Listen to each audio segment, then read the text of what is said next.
Thank you. So, again, at risk of butchering the pronunciation, I'll turn it over to Sanyub Hon, the CEO of Wisdom. Good afternoon. My name is Sangyup Han. Just you guys call me Max. I'm a founder of Wisdom, which is the kind of knowledge sharing platform. So just imagine the human library, it's kind of library. So we are making the kind of huge human archive. So people can visit our website and they see the list of the humans and the details of the talent, and they pick them to meet in person. So we are providing kind of matching service, not for dating, just share the knowledge or experience, the kind of that. So I'm gonna start on Korean. 반갑습니다. 네, 불러주셔서 감사드리고요. 저한테 주어진 시간이 5분밖에 없어가지고 간단히 간단히 뭐 말씀을 좀 드릴 것 같고요. 먼저 기회 주셔서 감사드립니다. 그래서 일단 세 가지로 좀 구분해서 말씀을 드릴게요. 첫 번째는 아무래도 제가 그런 방금 얘기하신 탤런트를 제공하는, 그러니까 그 노동을 중개하는 플랫폼을 운영하고 있다 보니까 그런 시각에서 바라보는 한국적 상황 말씀드릴 것 같고요. 두 번째는 이 두 분의 스피커께서 이야기해 주신 부분들에 대한 제 의견, 그리고 마지막으로는 저의 제언, 이런 식으로 말씀을 좀 드릴게요.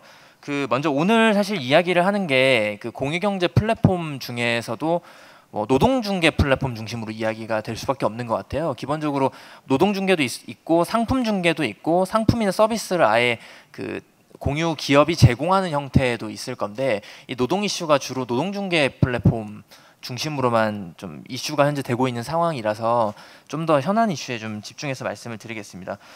기본적으로 이 공유경제 자체의 노동 이슈는 공유 기업 플랫폼, 그러니까 플랫폼과 공급자 그리고 정부 세 주체라고 볼 수 있을 건데요. 일반적인 시장에서 수요자가 있을 건데, 일단 기본적으로 플랫폼 내에서 수요자와 공급자의 구분이 다소 모호한 측면이 있고, 많은 플랫폼들 자체가 수요자가 공급자가 되기를 원하고 반대로 공급자가 역시 수요자가 되기를 원하기 때문에 일단 공급자로 통칭해서 말씀을 드리겠습니다. 기본적으로 저는 약간 좀 의문을 사실 가지고 있습니다. 이게 유휴자원의 공유를 통해서 비경제 활동 인구가 공유 플랫폼을 통해서 경제 인구로 유입이 되는 게 과연 진짜 효과가 있는 것인가, 실제 고용 창출 효과가 있나. 물론 유휴자원이 활용됨으로 인해서 지역 내 총생산이 증가한다라고 하는 식의 논리는 충분히 납득할 만하지만, 실제 이게 확실한가에 대해서는 사실 좀 의문이 있습니다. 일부 소득이 증가했다라고 하는 데이터들이 존재하지만 일부 플랫폼에 국한된 얘기기도 하고, 또 한편으로는 실제 소득 증가가 삶의 질 증가로 연결되고 있는 것인가라고 했을 때 이게 결코 좋은 방향인가에 대해서는 다소 의문이 있고요. 근데 그럼에도 불구하고 산업에서 끼치는 영향력은 매우 큰 것으로 좀 보입니다. 일단 많은 분들이 두 분의 연사께서도 우버 사례를 말씀해 주셨지만, 특히 한국 내에서는 이 공유경제 확산 속도가 생각보다 빠르기 때문에 이에 대한 기대보다는 현재 두려움이 좀 큰 상황인 것 같아요. 그래서 이미 아시다시피 우버가 국내 서비스 우버X라는 서비스를 국내에서 론칭한 지 2년 만에 국회에서 이제 우버X와 같은 서비스가 불법이라고 하는 개정안이 통과될 정도로 사실 전무후무한 속도로 법안이 수정될 정도로 공유경제가 기존 산업에 끼치는 산업에 대해서는 굉장히 두려움이 오히려 큰 것 같다. 특히나 공유경제에 대한 그런 최근에 플랫폼 중심의 경험이 부족하기 때문에 오는 현상이 아닐까라는 생각이 좀 개인적으로 좀 갖고 있고요. 두 번째로는 이미 잘 말씀해 주신 것처럼 고용과 피고용 주체의 불명확함으로 인해서 기존 사회보장 체계의 사각지대가 계속 늘어날 수밖에 없는 것 같습니다. 근데 이 부분은 사실 오늘 이 자리에서 결론을 낼 수가 없어서 좀 안타깝지만, 이게 공유경제만의 문제라기보다는 아시다시피 한국 노동시장 자체가 이미 노동 사각지대가 정말 많죠. 기존의 사회복지가 전혀 커버하지 못하는 부분이 워낙 큰 상태에다가 공유경제 또한 고용과 비고용의 경계가 모호해져서 노동 이슈가 더 크지 않냐 이렇게 얘기가 나오는데, 이미 기존 노동시장의 현안들이 산적해 있는 상황이라서 공유경제 자체의 노동 문제까지는 아직까지 저는 관심이 없는 상태로 현재 저는 인지를 하고 있고요. 또 근데 이런 상황을 사실 만들고 있는 건 그 플랫폼 자체들도 마찬가지입니다. 사실 저도 플랫폼을 운영하고 있습니다만 플랫폼 자체적으로도 뭐 자발적으로든 비자발적으로든 이게 우리는 고용 주체가 아니라 그냥 단순한 중개인이다라고 하는 역할을 자처할 수밖에 없는 상황이거든요. 뭐 아시다시피 이게 저희가 고용하는 순간 엄청난 비용 구조를 떠맡아야 되기도 하고 모든 거래에 대한 책임을 져야 되기 때문에 이게 기업 입장에서는 굉장히 고비용 구조로 나올 수밖에 없고, 따라서 자발적으로 이거는 고용이 아니다, 이건 계약이거나 단순 중개일 뿐이다라고 자처할 수밖에 없고요. 또 비자발적으로도 현행법상 공유에 대한 해석 기준이 미비하기 때문에 이건 비자발적으로도 이건 저희가 어떤 고용하거나 뭐 계약을 맺고 공급하기도 굉장히 좀 모호한 상황, 특히 세금 이슈가 이제 대두되기 시작하면은 이건 저희가 커버할 수 있는 상황을 좀 넘어서는 것 같다라는 생각들을 개인적으로 좀 많이 하게 되고 있고요. 그리고 뭐 말씀해 주신 것처럼 그 뭐 저희 같은 기업과 공급자 간의 그 협상력 사이에서 좀 비대칭 구조가 나올 수밖에 없죠. 저희는 독점을 추구할 수밖에 없고, 뭐 독점까지는 가지 않더라도 최소한 독과점 구조 형태로 진행이 될 수밖에 없을 텐데, 거기서 당연히 개별 공급자들은 저희가 펼치는 정책에 거의 뭐 종속될 수밖에 없는 상황.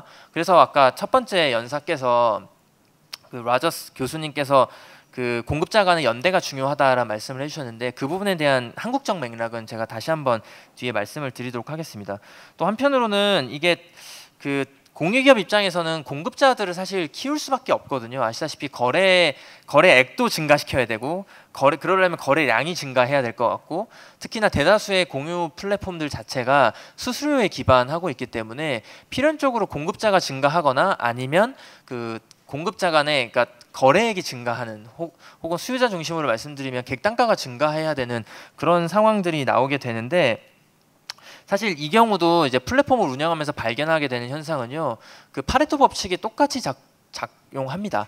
이게 그 우버 같은 모델은 좀 다를 수 있지만, 기본적으로 그런 제가 하고 있는 지식 공유나 경험 공유 같은 플랫폼 같은 경우는 확실히 그 전체 20%의 공급자가 저희 매출의 80%를 차지를 하고 있거든요. 근데 이게 단순히 저희 매출뿐만 아니라 기본적으로 공유 플랫폼 자체가 공급자들을 평가하는 시스템이기 때문에 소수의 평가를 굉장히 잘 받는 그 공급자들, 혹은 퀄리피케이션이 굉장히 좀 잘 되어 있는 그런 공급자들 중심으로 마켓이 흘러갈 수밖에 없고, 그랬을 때 다수의 노동자들은 소외될 수밖에 없는 현상이 좀 저는 심화되지 않을까, 뭐 이런 생각을 좀 하고 있고요. 특히나 이게 그 뭐 아까 말씀해 주셨지만 이게 단순 중개와 뭐 그러니까 계약과 고용 간의 그 모호한 차이에서 오는 그런 그 공백에서 공급자들은 피해를 볼 수밖에 없는 상황인 것 같고요.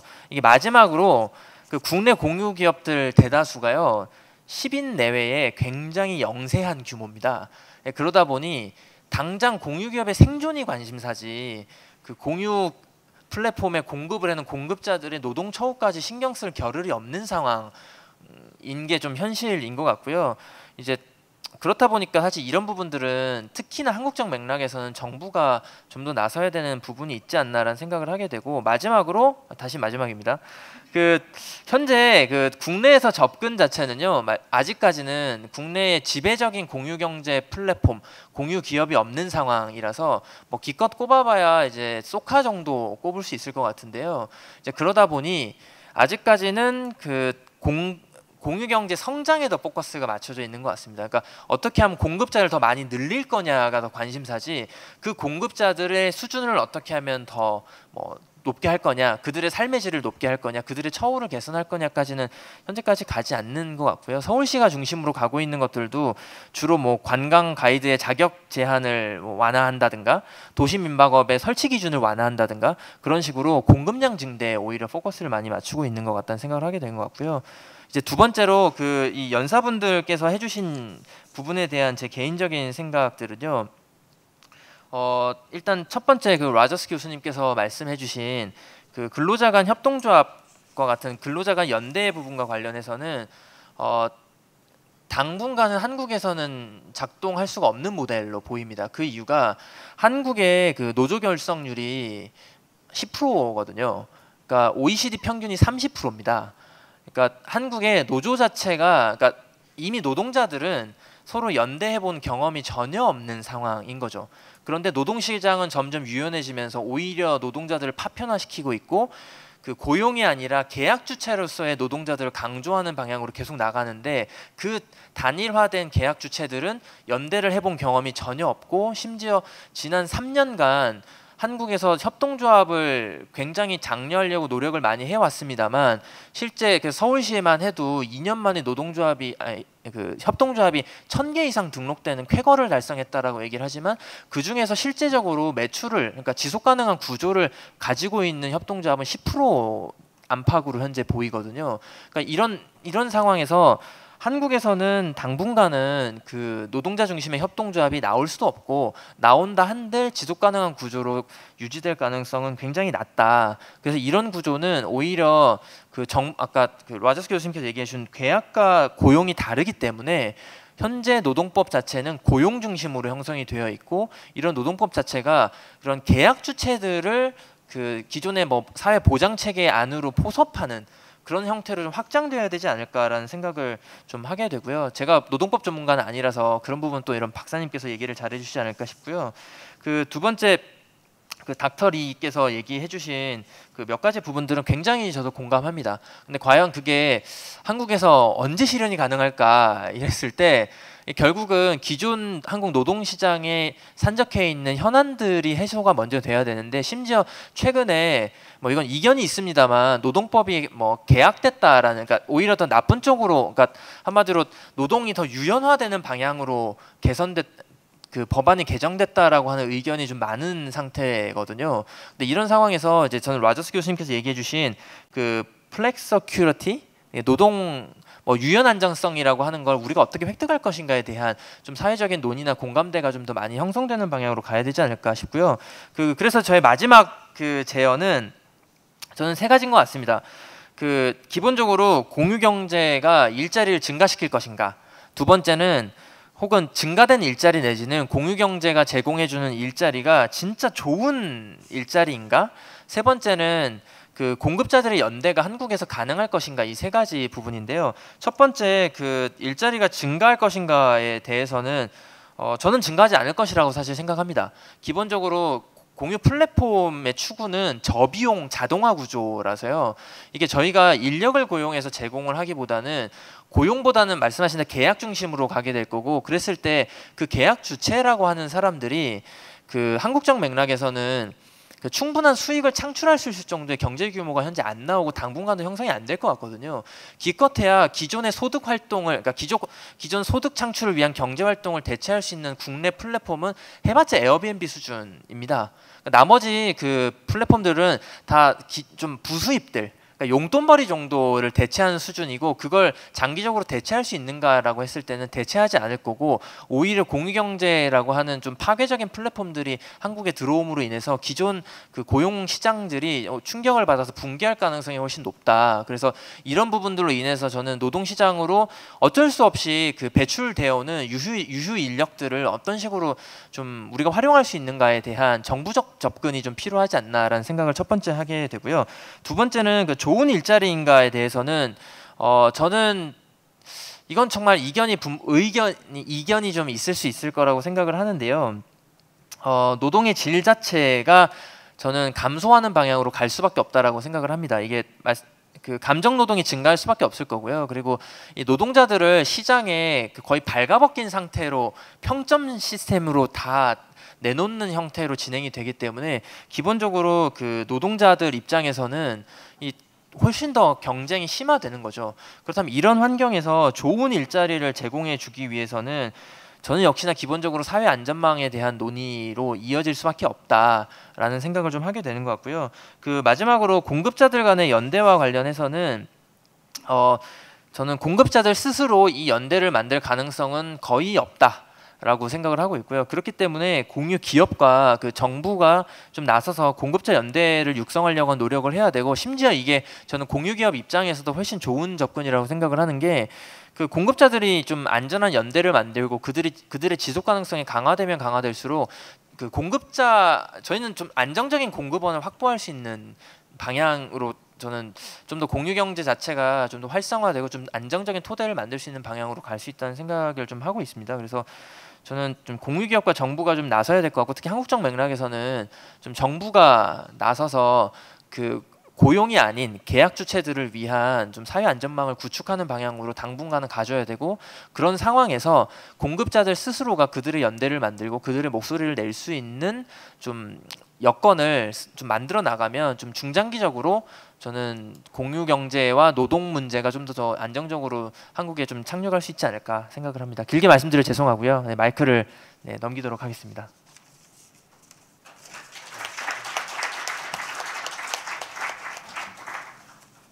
Thank you very much. This is already a really interesting conversation, and I appreciate the comments. And then for our final speaker, I'll turn it over to Byung-Sun Moon, a consultant with LG Economic Research Institute.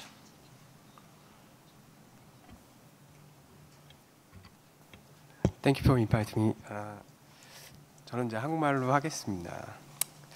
그 이제 공유 경제의 문제점들 중에 하나가 우리나라 현재 규제가 너무 좀 경직적이다 이런 문제가 하나 있고, 또 거꾸로 이제 노동자들이라든가 안전 환경 문제를 대처하는데 좀 어렵지 않냐 이런 문제 두 가지가 있는 것 같습니다. 그래서 어떻게 보면 장점과 단점으로 볼 수 있을 것 같은데, 먼저 이제 그 공유경제 기업들의 혁신을 좀 가로막는 규제들이 우리가 좀 다른 나라와 비교해 볼 때 좀 약간 좀 특이하다 할까 그런 것들이 좀 있습니다.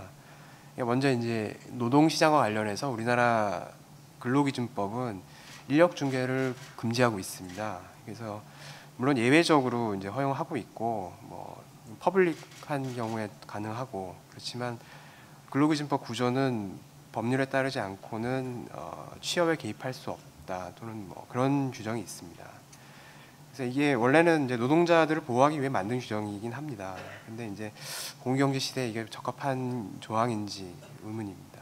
그리고 또 개별 법률들에서 취업은 아니고 이제 서비스의 중개를 금지하는 법들이 굉장히 많습니다. 대표적으로 이제 변호사법이라든가 의료법 같은 경우에는 서비스 중개 자체가 금지되어 있고 굉장히 엄격하게 시행을 하고 있습니다. 형사처벌까지 하고 있는 상황입니다. 그래서 이런 공유경제가 일단 가능하기 위해선 이런 노동자의 인력 중개 같은 것들이 기본적으로 허용이 돼야 되는데 현재 거의 금지되다시피 한 상황이라 이게 좀 이 부분이 개선돼야 될 필요가 있지 않나 이렇게 생각합니다. 물론 관련 그 이익 단체들이 걸려 있는 문제이기 때문에 개선하기는 쉽지는 않을 것 같습니다만은, 이런 문제들이 개선되지 않으면 공유 경제가 쉽지 않을 것 같습니다. 그 다음으로 이제 그 관련 개별 이제 비즈니스를 살펴보면 그 좀 그동안은 뭐 당연히 괜찮다고 생각했던 주제들이 좀 많이 공유 경제 시대에 좀 이상하게 되는 부분들이 많이 있습니다. 예를 들어 이제 택시 요금 같은 경우에는 우리나라 플랫하게 이제 12시 전 이후로 이제 나눠집니다. 근데 이게 우버 같은 경우에는 시간대별로 또는 이제 지역별로 그 요금을 다르게 책정을 합니다. 자동적으로 하기도 하고, 소비자들이 이제 택시가 부족하다 그러면은 가격이 올라가지고 이제 사람들이 드라이버들이 가고 이런 식으로 이제 소비자들의 수요를 충족시키고 있는데, 우리나라는 이제 그런 것들이 금지되고 있습니다. 그래서 이제 뭐 강남역이라든가 그런 밤에 가보면, 이런 다운타운 같은 곳에 가보면 밤에 택시를 못 잡고 그런 일들이 많은데, 뭐 이런 주제들을 해소하면 기존 택시 업체들도 좋고 이렇게 하는데, 이런 공유경제 기업들이 생기면서 그동안 몰랐던 좀 잘못된 규제 같은 것들이 좀 눈에 띄게 되고, 그런 것들을 좀 개선하지 않으면 또 거꾸로 공유경제가 발전하기 좀 어려운 그런 상황입니다.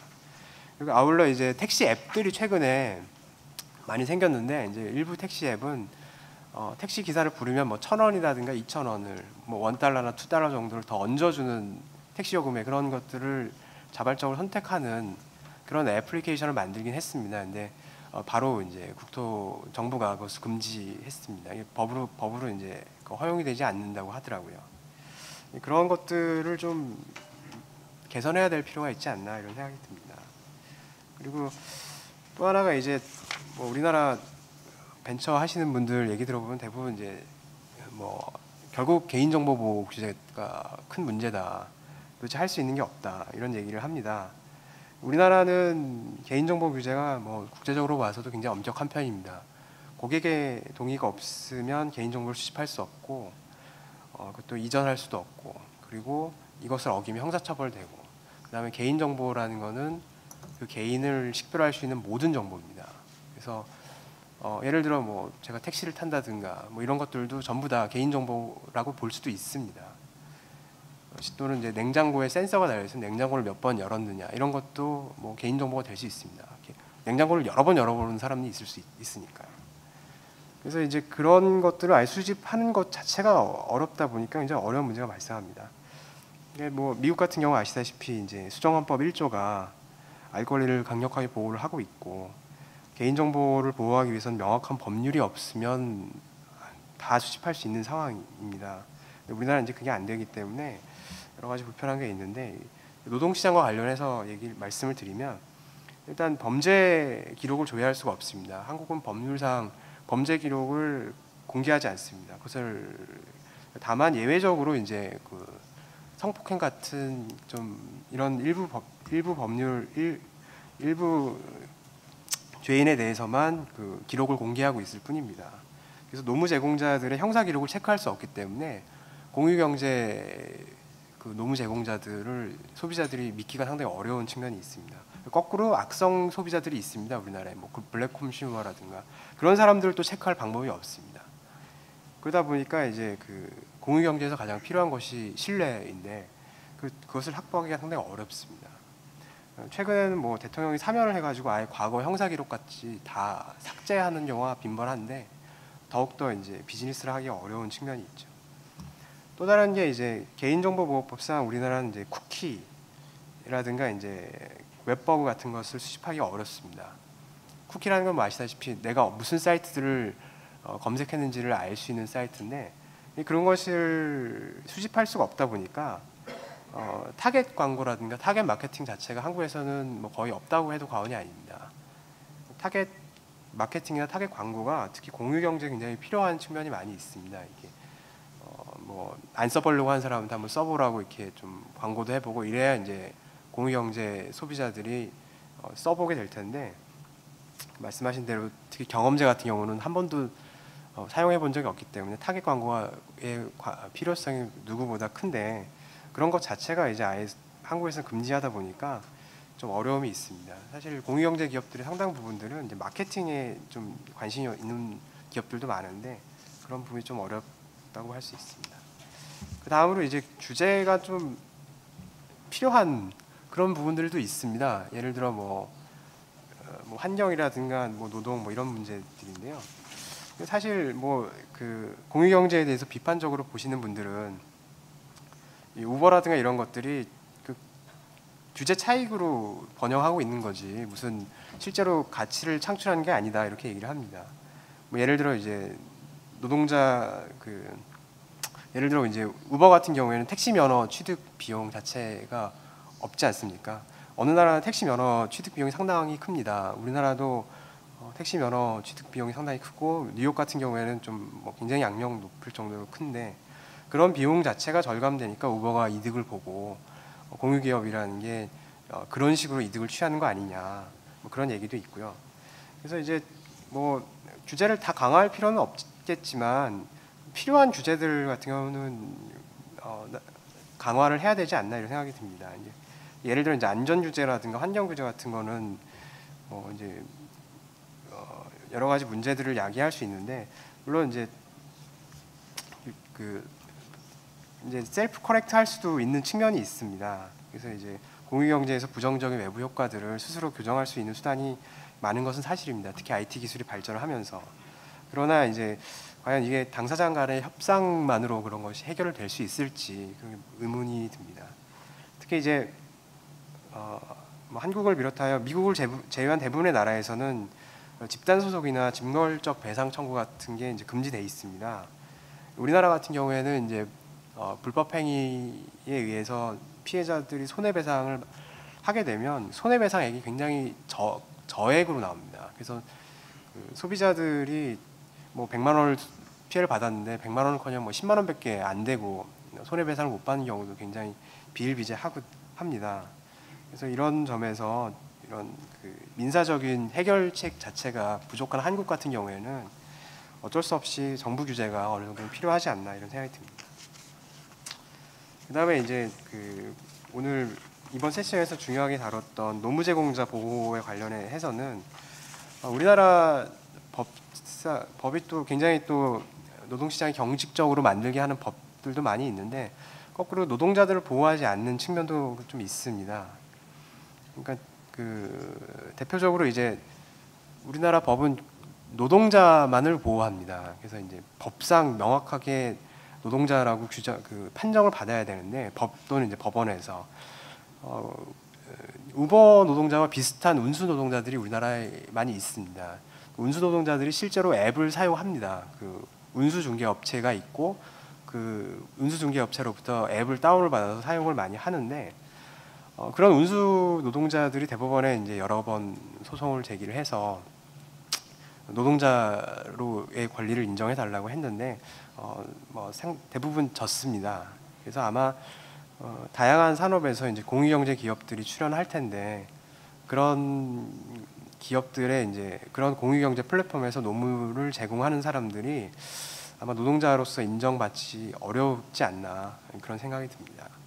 그리고 이제 또 하나 이제 노동자 보호와 관련해서 문제가 되는 거는 우리나라는 이제 노동자가 아닌 경우에는 노조를 만들 수가 없습니다. 특히 해고자 같은 경우에는 노동조합 가입을 금지하고 있습니다. 노동조합법 2조 4호는 해고자들은 노동조합 가입을 금지하고 있고요. 그다음에 그런 해고자들을 가입할 경우에는 심지어 노동조합을 해산합니다. 현재 전교조를 해산 절차를 밟고 있는데 이게 예전에는 이제 뭐 어느 정도 이유가 있었습니다. 노동자들을 보호하기 위한 측면도 오히려 있었고 그렇지만 이제 공유경제 시대에 이제 앞에서 발표하신 얘기대로 노무를 제공하지 않다 하더라도 예를 들어 합동조합을 만든다든가 뭐 그런 것들도 있지만 현재 노동조합을 그냥 키우는 방식으로 노동자들을 보호하는 방법도 굉장히 좋은 방법이라고 생각하는데 현재 우리나라 노동조합법상으로는 그런 것이 금지되어 있는 상황입니다. 그래서 이제 우리나라 규제 공유경제와 노동시장과 관련한 이런 규제 같은 걸 살펴보면 좀 약간 예전식의 산업화 시대에 맞는 그런 규제를 좀 고집하고 있는 게 아닌가 이런 생각이 듭니다. 그래서 아마 정부로서도 이런 부분을 좀 개선하기 위해서 아마 특별법 같은 걸 만들려고 하는 것 같습니다. 어느 산업에서나 혁신이 일어나면 한국 정부는 대개 이제 특별법을 만들어서 좀 추격을 하려는 그런 버릇이 있는데 이런 거는 뭐 특별법을 만들다기보다는 관련 규제 같은 것들을 이제 개선하거나 이제 폐지를 해야 되는데 노동시장과 관련된 규제나 법률은 굉장히 그 정치적 이해관계가 민감합니다. 그래서 이런 것들을 과연 정부가 그거를 할 수 있을지 굉장히 의문이 들고요. 차라리 못한다면 그냥 외국의 글로벌 컴퍼니들이 한국에서 활동하는 것들을 그냥 뭐 자유롭게 허용해 주는 것들이 낫지 않겠나. 굳이 그 산업의 이제 플레이어들을 육성하기보단 그냥 그 외국에 있는 공유경제 기업들이 한국에서 지금 활동하는 것을 사실상 금지시켜 놨습니다. 우버와 에어비앤비가 현재 이제 한국 법상 금지되어 있는데 그런 것들을 좀 할 수 있도록 허용해 주고 우리나라 기업들도 좀 같이 할 수 있도록 하는 게 낫지 않겠느냐 뭐 그런 생각을 좀 해봅니다. 이상입니다.